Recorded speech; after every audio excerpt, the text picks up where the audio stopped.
बिस्मिल्लाहिर्रहमानिर्रहीम। सैयदना अब्दुल्ला बिन मसऊद रज़ी अल्लाह ताला अन्हु एक मरतबा खुतबा इरशाद फरमा रहे थे। अचानक आपने एक सांप देखा तो आपने ना अपनी कमान के साथ उसको मार दिया।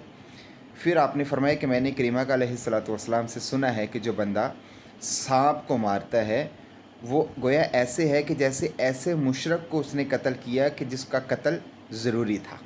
यानी कि इससे पता चलता है कि सांप है, बिच्छू है, छिपकली है, इनको मारना जायज़ है और इस पर अजर मिलता है। हदीस पाक में आता है कि प्यारे आका सल्लल्लाहु ताला अलैहि वसल्लम आपने इरशाद फरमाया कि जो बंदा सांप को मारता है या बिच्छू को मारता है या छिपकली को मारता है, जो एक ज़रब में मारेगा उसके लिए 100 नेकियाँ, और जो 2 ज़रब में मारेगा उसके लिए उससे कम, और जो 3 ज़रब में मारेगा उसके लिए उससे कम। तो इससे पता चलता है सांप हो, बिच्छू हो, छिपकली हो या कोई भी मूज़ी जानवर हो जो कि नुकसान पहुंचा सकता है, उसको मारना जायज़।